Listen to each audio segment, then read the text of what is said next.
Shabbat Shalom on Yahweh's set-apart day. Peace to all you, beautiful children of the Most High. Welcome. Tonight is our Shabbat Bible study, and tonight we'll be studying Exodus, Shemoth, chapters 22, 23, and 24. So if you want to go ahead and grab your Bibles, we'll get started tonight. We'll be covering more Torah. Yahweh is explaining to Moshe the Torah. Alright. Everybody got your Bibles out so that you can read along? It's better to see it with your own eyes than just to hear it with your ears. Both senses. Eyes to see, ears to hear. Okay? So let's get started tonight. I hope you got a cup of coffee or a drink of some sort, so that way we can keep our whistle wet. Here we go. Chapter 22 of Shemoth, which is Exodus. When a man steals an ox or a sheep, and shall slaughter it or sell it, he repays 5 cattle for an ox, and 4 sheep for a sheep. If the thief is found breaking in, and he is struck so that he dies, there is no guilt for his bloodshed. See, sometimes people need killings. That's not murder. You didn't premeditate it. He broke into your house, and you took care of that problem so he won't do it again. Okay? Verse 3, if the sun has risen on him, there is guilt for his bloodshed. He shall certainly repay. If he has not the means, then he shall be sold for his theft. So if you don't 86 him right away, if he's still alive when the sun comes up, then he needs to be taken in front of the judges and judged according to the law, according to Torah, and then hey, he gets sold into slavery. Bum deal. Verse 4, if the theft is indeed found alive, if the thief is indeed found alive in his hand, whether it is an ox or a donkey or a sheep, he repays double. So if he steals one of your animals and he gets caught, he's got to pay back double. Verse 5, when a man lets a field or vineyard be grazed bare, and lets loose his livestock, and it feeds in another man's field, he repays from the best of his own field and the best of his own vineyard. So if you don't manage your fields properly and you let your animals graze it to the dirt, and then you just kind of open the gate and let them into your neighbors, well then guess what? You got to repay it with the best of what you have, with the best of your harvest. Verse 6, when fire breaks out and spreads to thorn bushes, so that the stacked grain or standing grain or the field is consumed, he who kindled the fire shall certainly repay. So if you get careless and you light a fire and it gets out of control and you burn up your neighbor's field, guess what? You got to pay it back. Verse 7, when a man gives silver or goods to his neighbor to guard, and it is stolen out of the man's house, if the thief is found, he repays double. So if you let your neighbor borrow something, silver or some grain or whatever, and somebody breaks into his house and he gets caught stealing your stuff, then he pays back double. If the thief is not found, then the master of the house shall be brought before Elohim to see whether he has put his hand into his neighbor's goods. So if nobody catches the thief that's broken into your neighbor's house and stolen your stuff, then your neighbor gets brought up and they get to judge him whether or not he's the one that was involved in it or not. Verse 9, for every matter of transgression, for ox, for donkey, for sheep, for garment, or for whatever is lost which another claims to be his, Let the matter of them both come before Elohim, and whoever Elohim declares wrong repays double to his neighbor. That's pretty self-explanatory. When a man gives to his neighbor a donkey, or ox, or sheep, or any beast to watch over it, and it dies or is injured, or is driven away, while no one is looking, let an oath of Yahweh be between them both, that he has not put his hand into his neighbor's goods, and the owner of it shall accept that, and he does not repay. So, if you put it in their care, if you say to your neighbor, hey, I'm going out of town for a few days, will you do me a favor and keep an eye on my stuff? Excuse me. And somebody steals it while you're gone, as long as your neighbor didn't have a hand in it, there's no repayment, because you were asking a favor of your neighbor and he was doing you a favor. Okay? Alright, verse 14, and when a man borrows from his neighbor, and it is injured, or dies while the owner of it is not present, he shall certainly repay. So if somebody borrows something from you and it gets destroyed, then he's going to have to pay it back. If he borrows your shovel and breaks the handle on it, going to have to pay for it.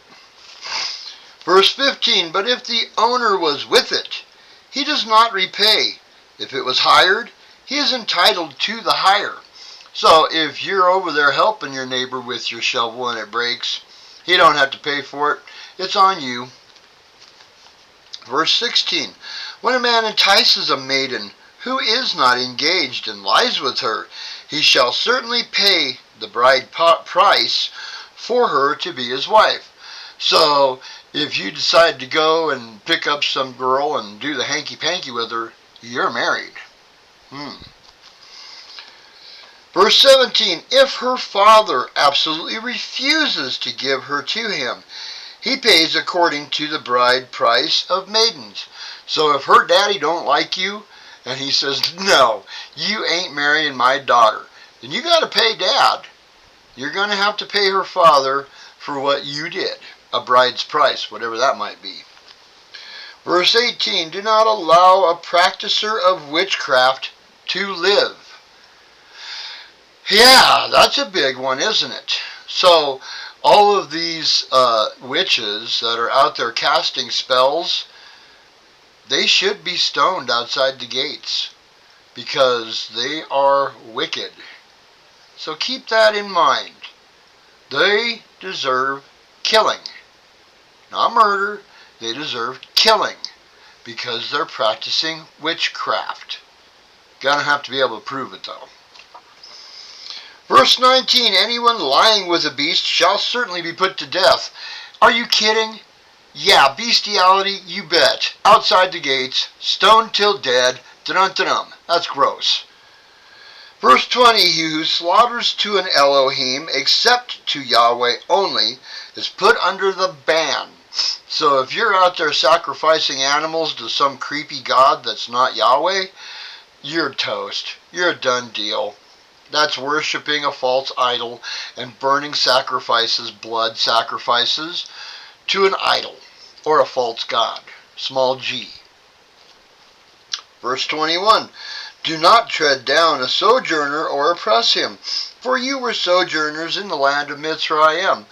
So if you meet up somebody that's traveling and they need some help, help them out. That seems like the right thing to do, doesn't it? If you were traveling and you needed help, it would sure be good if somebody were to help you too. If you were hungry or you were needing clothes or whatever, a drink of water, whatever, a couple of bucks, whatever. Verse 22, do not afflict any widow or fatherless child. So if somebody's there you go, We're supposed to take care of the fatherless children and the widows. That's a commandment. It's right here.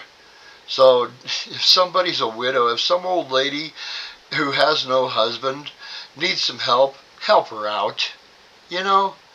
Come on, that's just out of the goodness of your heart. Or if there's a child that their mom's trying to raise them and they don't have a father, give them some help. If the kid needs a little guidance, if he needs a mentor, you know, let's raise them up right. Let's help these kids. They're a mess and they need our help. Okay. Verse 23, if you do afflict them at all, if they cry out to me at all, I shall certainly hear their cry, and my wrath shall burn, and I shall kill you with the sword. Your wives shall be widows, and your children fatherless. Okay, so if you are mean to them, and Yahweh hears of it, you're toast. And then your wife and your children are going to be in the same grip. Yeah, that makes sense. Justice, you guys. Justice. Yahweh's justice. Verse 25. If you do lend silver to any of my people, the poor among you, you are not able to be like one that lends on interest to him. Do not lay interest on him. So, if one of your brothers or sisters in Yahweh, if you loan them some money, don't charge them interest. When they get, to where they're okay again, they'll pay you back. Especially if they are truly children of Yahweh. Verse 26.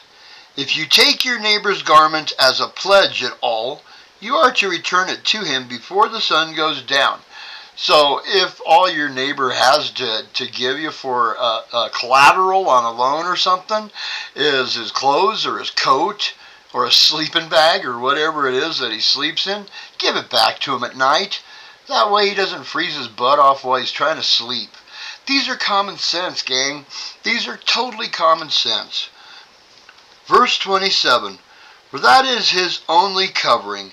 It is his garment for his skin. What does he sleep in? And it shall be that when he cries to me, I shall hear. Oh man, that came out of nowhere. Sorry, let's do verse 27 again. For that is his only covering. It is his garment for his skin. What does he sleep in? And it shall be that when he cries to me, I shall hear, for I show favor. Do not revile an Elohim, nor curse a ruler of your people. So, don't revile Yahweh.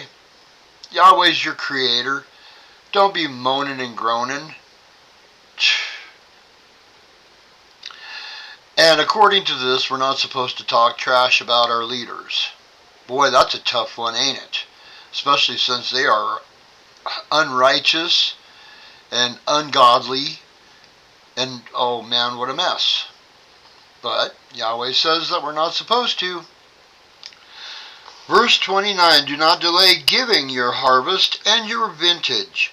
Give me the firstborn of your sons. So, during first fruits, this has to do with first fruits. Okay? When the first thing that pops out of the ground, okay, now first fruits is a set apart day. It's made holy by Yahweh. It comes after Pesach. Pesach is first, Passover, and then unleavened bread, and then the first Sabbath after unleavened bread is first fruits, where whatever it is that you're growing, the first of it, you give to Yahweh. Also, your firstborn. So, you make them holy to Yahweh. Thus, the circumcision. Okay? Okay. Verse 30, likewise, you are to do with your oxen, with your sheep. It is to be with its mother 7 days. On the 8th day, you give it to me. So, we are to offer it to Yahweh as our firstborn. Now, ox and sheep, I don't think the circumcision applies to them. And if you just ask Yahweh to bless it because it is the firstborn, I think that that's appropriate. I'm not an expert. I am not a pastor to tell you what is and what is not. I'm going by the Word and trying to make sense of what we're supposed to be doing. And to me, If you raise livestock, when it's born, you thank Yahweh for the birth and you give it to him. Father Yah, this is my firstborn. I ask please to bless it or just take it. It belongs to you. Whatever you choose to do with it. That's how I interpret that. You might interpret it a different way, but that's how I look at it. And it makes sense. Verse 31. And you are set apart men to me. We're blessed. We're set apart. That means holy. Okay? And you do not eat any meat which is torn to pieces in the field. You throw it to the dogs. So if your herd, something gets in there and tears up some of your animals, don't eat it. Just feed it to your dogs. Call it good. Okay? Chapter 23. Do not bring a false report. Do not put your hand with the wrong to be a malicious witness. So, like we went over before, if somebody makes you mad, and don't call the cops on him. Don't say he did something that he didn't do. That's a false witness. To accuse someone of something they didn't do. That's a false witness. Okay, just because you're mad at them doesn't mean you got to try to get them busted for something. That just ain't right. Verse 2, do not follow a crowd to do evil, nor bear witness in a strife, so as to turn aside after many, to turn aside what is right.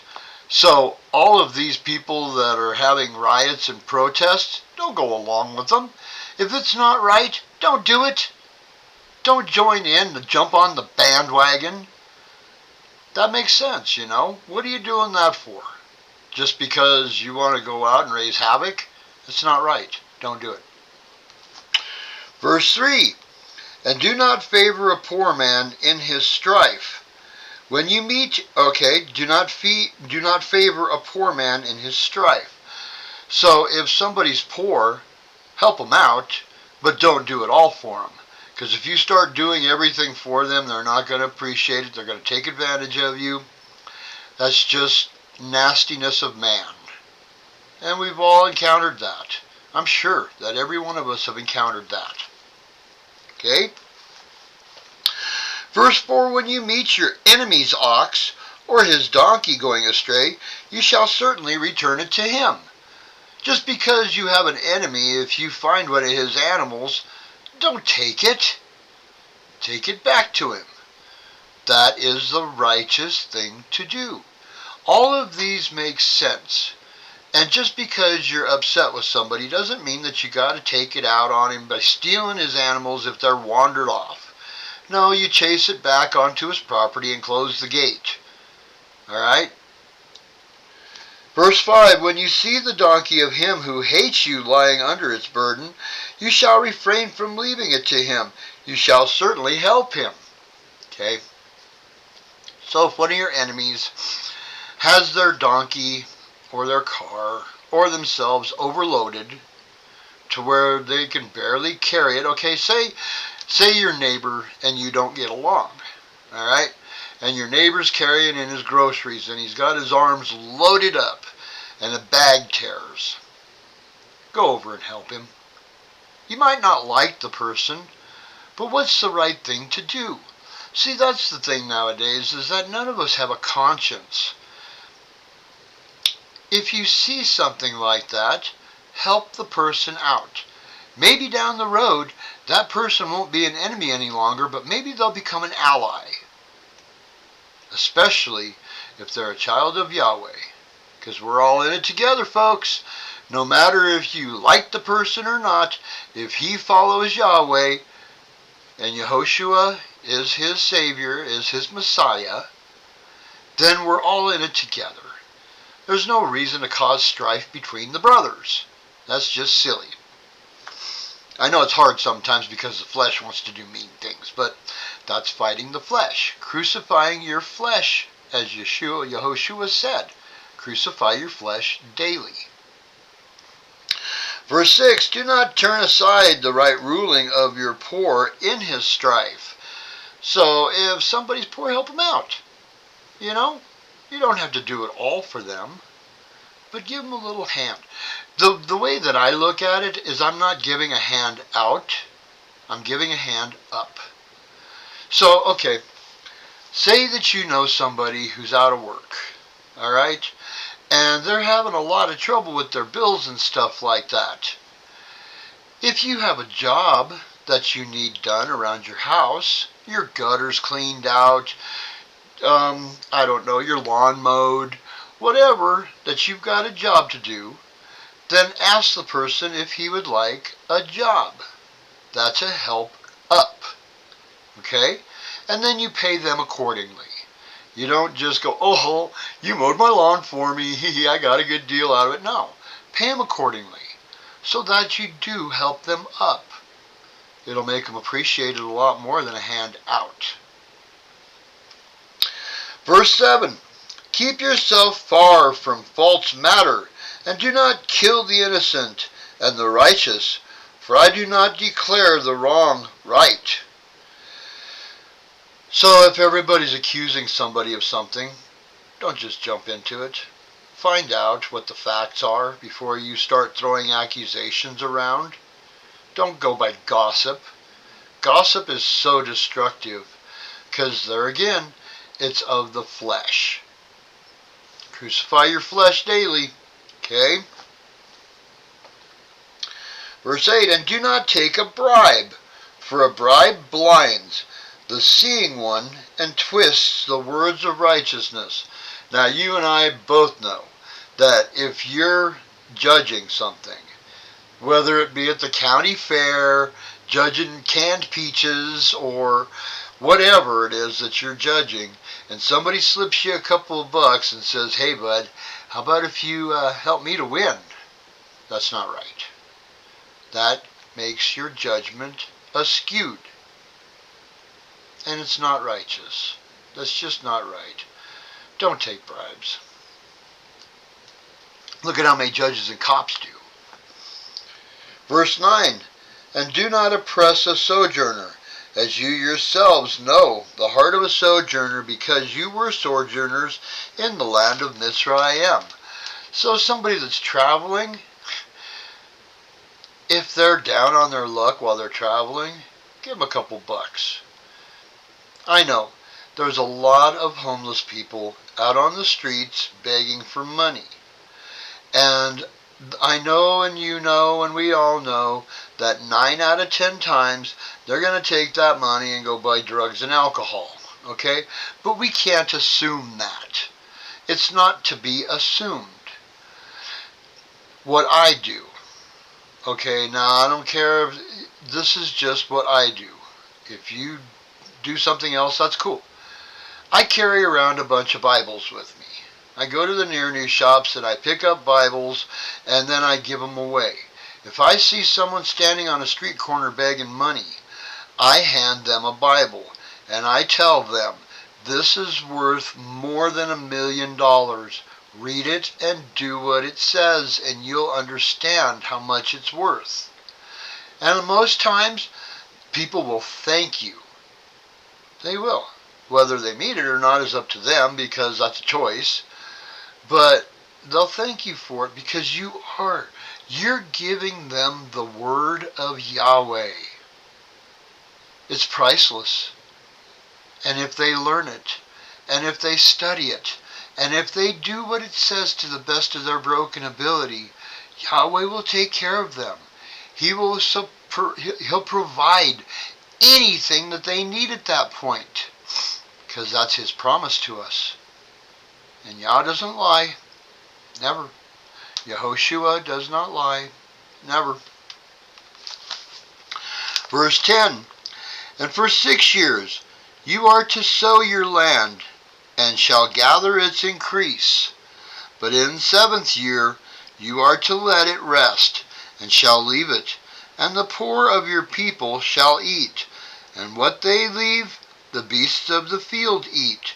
Do the same with your vineyard and your olive yard. So if you're a farmer and you grow food. According to this, it's called the Jubilees. Okay, we're studying it in Jubilees right now. That's why I'm doing the Jubilee study side by side with Exodus, so that we get two perspectives on how to conduct ourselves according to the law. Alright? I know, the Jubilees is non-canonical, extra-canonical, but it still gives you a really good idea of the law that we should all be following. Okay? So in the 7th year, you're giving your field a rest. You're letting everything just grow as it was, as the seeds fell on the ground and it grew up. You're not nurturing it, you're not pulling the weeds, you're not doing anything, just let it be. And whatever is in there, that is for the people in need. Okay? It helps people out. If they're looking for something to eat, say, you can go out in my garden and see what you can find. That's fine with me. Give them permission. And whatever's left over, feed to your animals. Hey, free feed for the animals is cool, That helps save money. Alright, verse 12. 6 days you are to do your work, and on the 7th day you rest, in order that your ox and your donkey might rest, and the son of your female servant, and the sojourner be refreshed. Okay, so that's the Sabbath. And it applies to everyone that is in your household, in your gates. Okay, so if you have someone who's sojourning, that you're having stay with you, if they're traveling and they're staying with you, then they need to observe the Sabbath also. Remember each one of these also speaks of the sojourner amongst you. Okay? And in most of the cases it refers to Gentiles, because they were sojourning along with the children of Israel out of Mitzrayim and traipsing around the wilderness. Okay, the sojourners, those who sojourn amongst you, the Gentiles.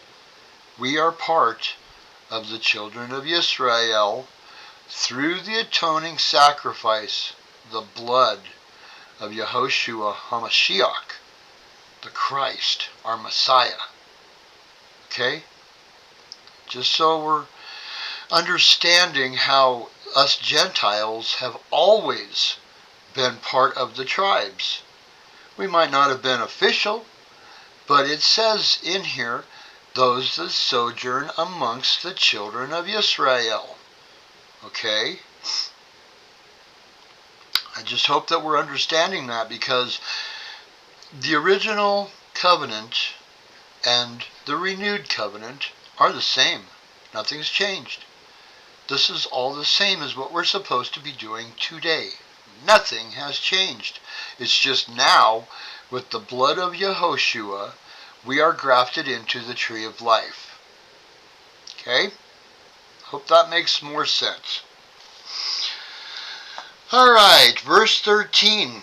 And in all that I have said to you, take heed, and make no mention of the name of other mighty ones. Let it not be heard from your mouth. So don't be talking about somebody else's dumb gods. Okay? They're irrelevant. They're made out of whatever, stone, wood, steel, whatever. Whatever that person is worshiping. Sports figures, movie stars, musicians, politicians. Yeah, the politicians. Those are idols. Don't be talking about the idols. If somebody wants to talk to you about the idols, just go, yeah, that's your thing. It's not mine. Don't talk about them. They don't deserve any kind of recognition. They're idols. Verse 14. 3 times in the year you are to celebrate a festival to me. Okay, here's our festivals. These are our set apart days. Our holidays. Not Christmas, not Easter, not Halloween. Halloween's the Day of the Dead. That's a satanic holiday. None of those holidays that people celebrate every year and spend tons of money to the stores are what we're supposed to be doing. Here are the festivals that we are supposed to be observing. These are the holidays that we're supposed to observe, okay? Verse 15, guard the festival of matzah, unleavened bread, okay, which is after Pesach. The day after Pesach is the first day of unleavened bread, okay? Just so we know how the calendar works and when to do these festivals. 7 days you eat unleavened bread, as I commanded you at the time appointed in the new moon of Abib. Okay, so right after Pesach. For in it you came out of Mizraim, and do not appear before me empty-handed. And the festival of the harvest, the first fruits of your labor, which we just got done talking about, which you have sown in the field, and the festival of the ingathering, at the outgoing of the year. So that's a different festival. That's your harvest festival, okay? That's your feast of trumpets, okay? That's different. That's at the end of the season. That's our celebration, Feast of Trumpets, okay? At the outgoing of the year, when you have gathered in the fruit of your labors from the field. 3 times in the year, all your males are to appear before the Master Yahweh. So when these happen, then we are to pray and worship and give thanks and all the wonderful things of which our Elohim has provided for us. Okay? Giving thanks and praise. Do not slaughter the blood of my slaughtering with leavened bread, and the fat of my festival shall not remain until morning. Okay, so the Pesach. During the Pesach, you're slaughtering, don't mix it with leavened bread. Alright? Unleavened bread. The bread of affliction. Okay? Just so we're understanding, because it is set apart. You're in Pesach. You're Pesach slaughter. The lamb that you slaughter on Pesach is not to be leftovers the next day. You take whatever's left over and you burn it to Yahweh. Okay? And the Feast of Unleavened Bread, well, that's the next morning, so you may as well just eat your unleavened bread with the Pesach and your bitter herbs. Okay? Verse 19. Bring the first of the first fruits of your land into the house of Yahweh, your Elohim. Do not cook a young goat in its mother's milk. Okay? So, with your first fruits, offer them up to Yahweh. If you go to a church, take your first fruits and offer them to your pastor for whatever he's to do with them. If you don't go to a church, whatever you have going on, go ahead and burn them. And that gives a sweet fragrance, a sweet odor to Yahweh our Elohim and thanks. So put them on your barbecue and burn them. Okay? Alright. And as far as cooking a young goat in its mother's milk, ew, how yucky is that? To take the baby goat of a mom goat who's been feeding it with her milk and nourishing it, and then cook it in that milk? Ew, that's gross. Not only that, but it's a pagan thing. The pagans do that kind of stuff. It's some kind of a satanic ritual that they do. So don't do that. Come on. Verse 20, see, I am sending a capital M messenger before you to guard your way, you in the way, and to bring you into the place which I have prepared. So Yahweh is sending Yehoshua, capital M messenger. He's sending Yehoshua to guide the way for these people, okay, to the land of milk and honey. Verse 21, be on guard before him and obey his voice. Do not rebel against him, for he is not going to pardon your transgression,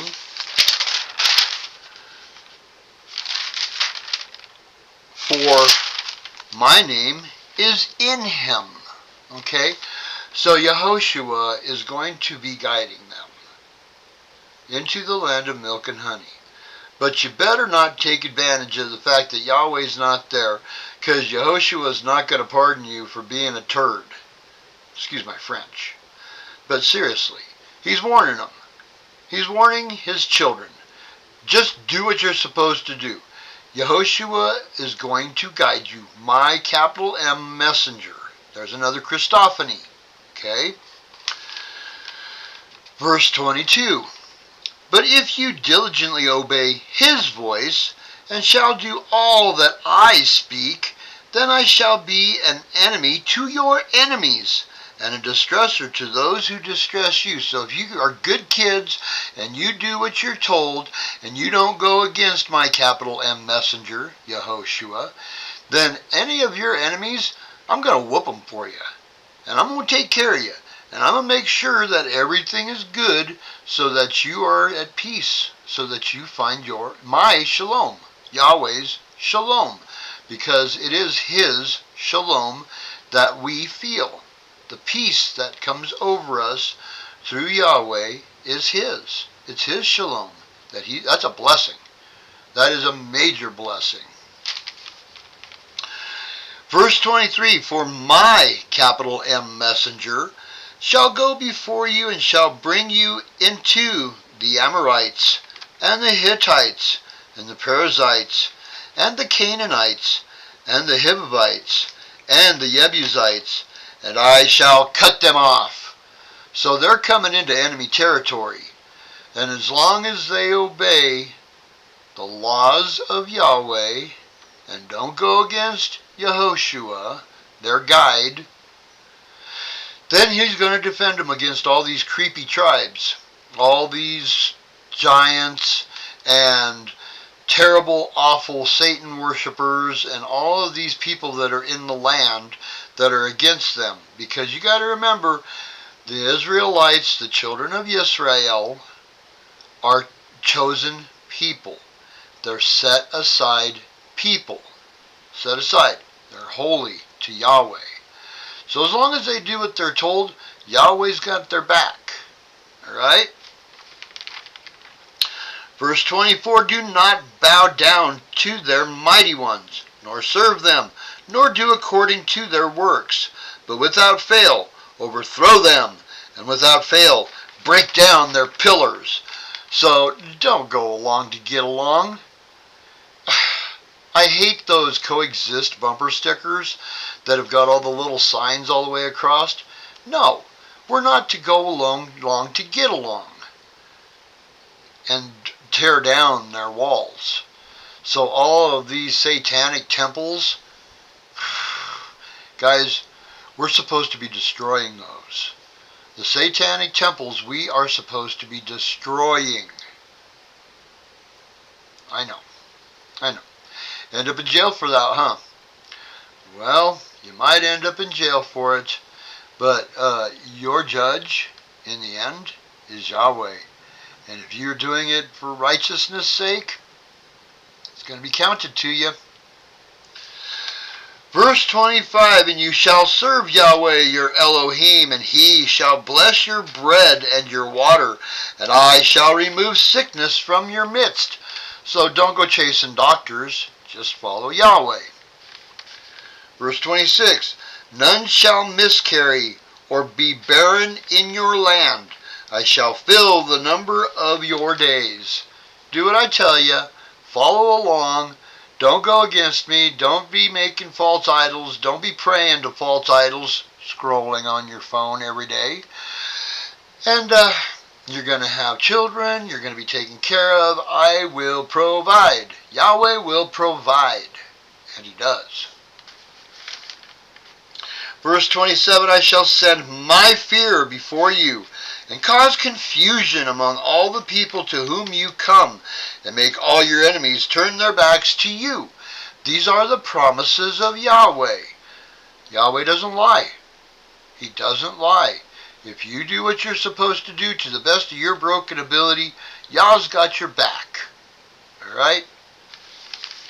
Verse 28, and I shall send hornets before you, which shall drive out the Hivite, the Canaanite, and the Hittite from before you. So He's going to be sending nasty things to take care of those people if you just do what you're told. Be good kids. Do what you're told. Verse 29, I shall not drive them out from before you in 1 year, lest the land become a waste, and the beasts of the field become too numerous for you. Little by little I shall drive them out from before you, until you have increased, and you inherit the land. So, just like we were just going over, if you're cool, and you do what you're supposed to do, your enemies will be driven out in front of you. He's going to take care of it. It might not happen in a day, might not happen in a year, but eventually it is going to happen. Promises of the Most High. And I shall set your border from the Sea of Reeds to the Sea of the Philistines, and from the wilderness to the river, for I shall give the inhabitants of the land into your hand, and you shall drive them out before you. These are the boundaries of the promised land of Canaan, the land of milk and honey, setting the boundaries. Okay? It's a big chunk of land. If you look it up, it's way bigger than the little teeny tiny slit of land that is called Israel today. Okay? Do some homework there. Look that up. It's a really big chunk of land.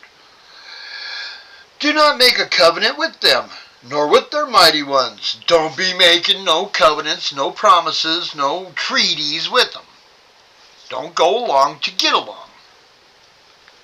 Let them not dwell in your land, lest they make you sin against me, when you serve their mighty ones, when it becomes a snare to you. If you let them hang out, they're going to end up being a pain in the butt to you. Because your kids are going to hook up with their kids, and then pretty soon your kids are going to be following their idols and doing their things and not what they're supposed to be doing. Bloodlines. Keep the bloodlines clean. Don't intermingle with the pagans. Yuck. Okay. And I believe 23... 22, 23. Okay, we got one more chapter, okay? Chapter 24. And to Moshe he said, come up to Yahweh, you and Aaron, Nadab, and Abihu, and 70 of the elders of Yisrael, and you shall bow yourselves from a distance. So he's calling them up. But Moshe shall draw near to Yahweh by himself, and let them not draw near, nor let the people go up with him. And Moshe came and related to the people all the words, capital W words. Who's the Word? The Word is Yehoshua, the Word made flesh, capital W. And verse 3, and Moshe came and related to the people all the words of Yahweh, and all the right rulings. And all the people answered with one voice and said, all the words, capital W words, which Yahweh has spoken, we shall do. So they're agreeing to this covenant. In unison, they're all agreeing to it. They're saying, sure, we'll do what you say. Not a problem. Yeah. Verse 4, and Moshe wrote down all the words, capital W, the Torah, the Word of Yahweh, and rose up early in the morning, and built a slaughter place at the foot of the mountain, and 12 standing columns for the 12 tribes of Israel. If you wish, look up Ron Wyatt. Ron Wyatt found Mount Sinai. It's not where they say it is. It's in the Sinai Peninsula of Egypt, of Mitzrayim. And it's cool because the entire top of the mountain to this day is black. It's burnt. And all the rocks are burnt. And it ain't from some volcano. It's burnt.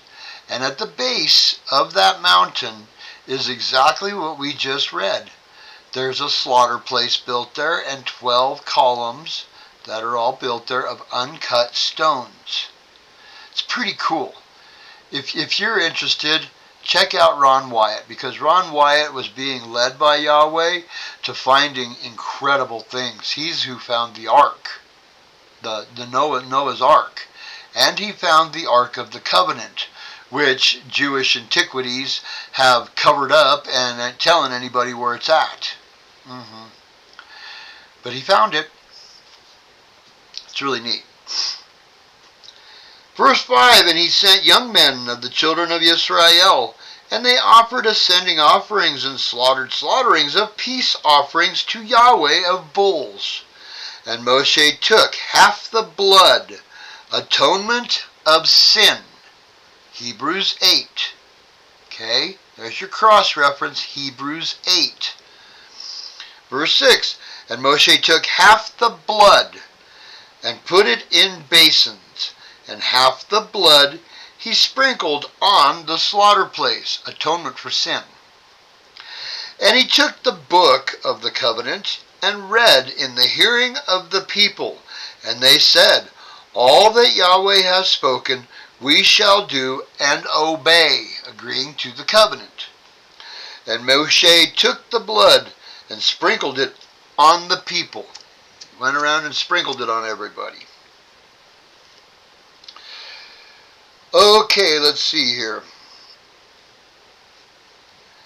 And said, see, the blood of the covenant which Yahweh has made with you concerning all of these words. Capital W, words. The Torah, Yahweh's law. The words, Yehoshua. Word made flesh. Verse 9, and Moshe went up, also Aaron, Nadab, and Abihu, and 70 of the elders of Israel. And they saw the Elohim of Israel, and under his feet, like a paved work of sapphire stone, and like the heavens for brightness. Okay, now notice something. Wherever man has seen the face of Yahweh. Now back in Genesis, we asked the question about how not only Adam, but Enoch and Noah and Abraham and Isaac and Jacob were all able to speak to the Elohim face to face and not die. Okay, remember we asked that question and it was like, I don't know. Well, here it is. In all of those cases, including what's going on right now, the Word is there. You can't get to the Father except for through the Son. So in all of these Christophanies that we've come across all through here, it's always Yehoshua who is there as the go-between between man and Yahweh. See how that works? There's our answer from Genesis. It's pretty interesting because you can see it when you're reading this. If you're alert to how it's worded and to what these words mean, because words have meanings, if you watch, every time there's a Christophany, every time that Yehoshua shows up, then they meet with the Father through the Son.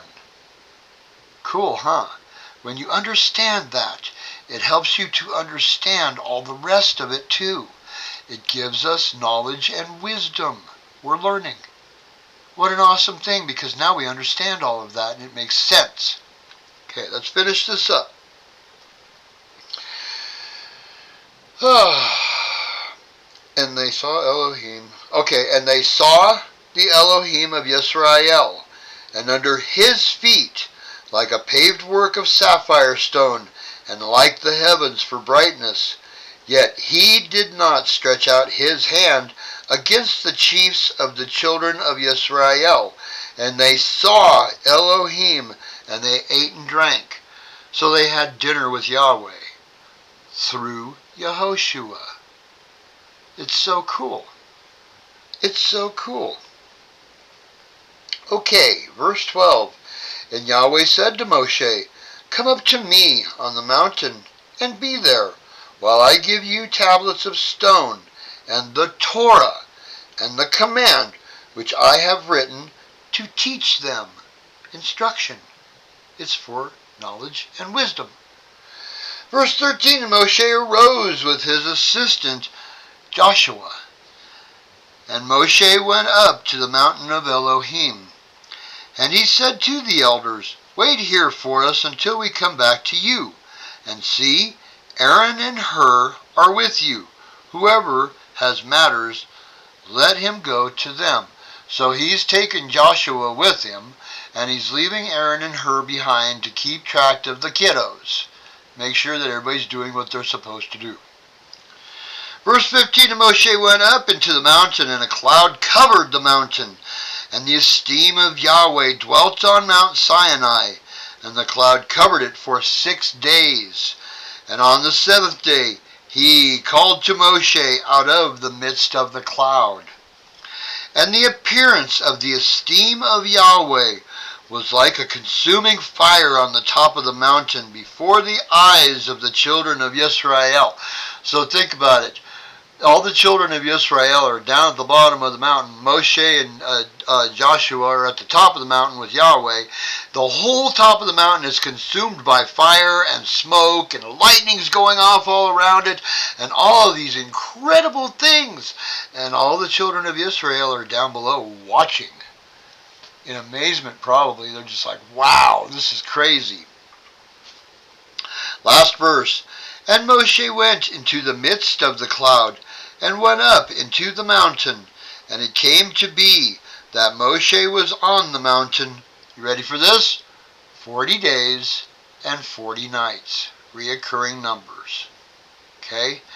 And that's chapter 24. I know it's an involved study, gang, and I'm breaking it down for you bit by bit, piece by piece, so that we can understand it. It's very involved. These are the laws, the Torah, the Word of Yahweh. And the Word of Yahweh made flesh is Yehoshua HaMashiach, the Messiah, the Christ. So that we have an understanding of what the Christian churches call the Godhead, the Father, the Son, and the Holy Spirit. Okay, so we understand all of that. Every time that man meets up with Yahweh face to face and doesn't die, it's because our intercessor, Messiah, is there also, the Word.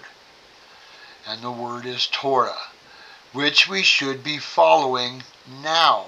This is for all generations. Yehoshua is there already. So when people tell you that the Torah, we don't have to worry about the Torah anymore because Yehoshua came and died on the cross and it just doesn't matter anymore, they're wrong. They're wrong. Because Yehoshua is always already there. He's been there since the beginning. Remember? Genesis 1:1, match it up with John 1:1, and you'll understand. The Word has always been there, because the Word is Yahweh. Okay? I hope that all makes sense to you. I know this is very in-depth, but this is what we need to know. It's so important. This is helping us on the road to salvation. The road that Yehoshua paved with his blood to bring us Gentiles into the tree of life. We're supposed to follow Torah. Okay?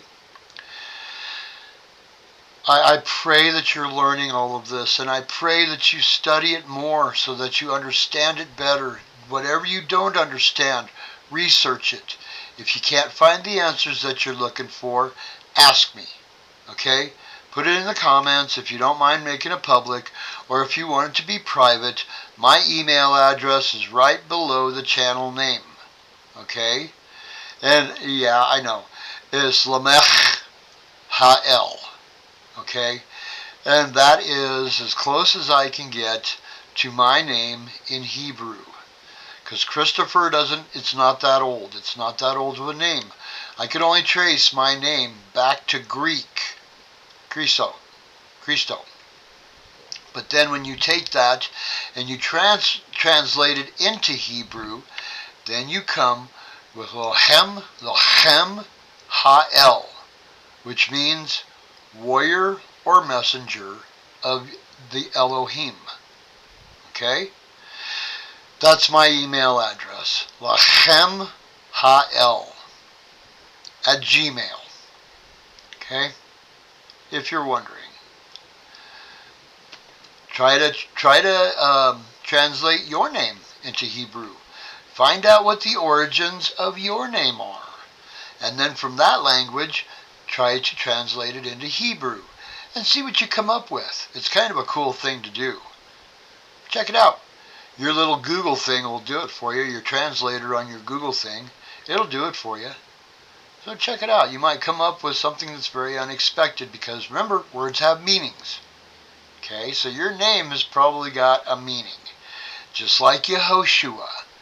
The name Yehoshua, which translated to English is Joshua, means salvation. Messiah is our salvation. He's our intercessor. Alright, gang, that's all I've got for tonight. I hope you all are learning, and I hope that you're following along, and you're interested, because this is all part of what we should be doing. I love each and every one of you. Each and every one of you are my brothers and sisters in Yahweh. And I hope you all have a very, very good Sabbath. And shalom abides in your house. And we'll see you later on the next study. Okay? All right. Shalom.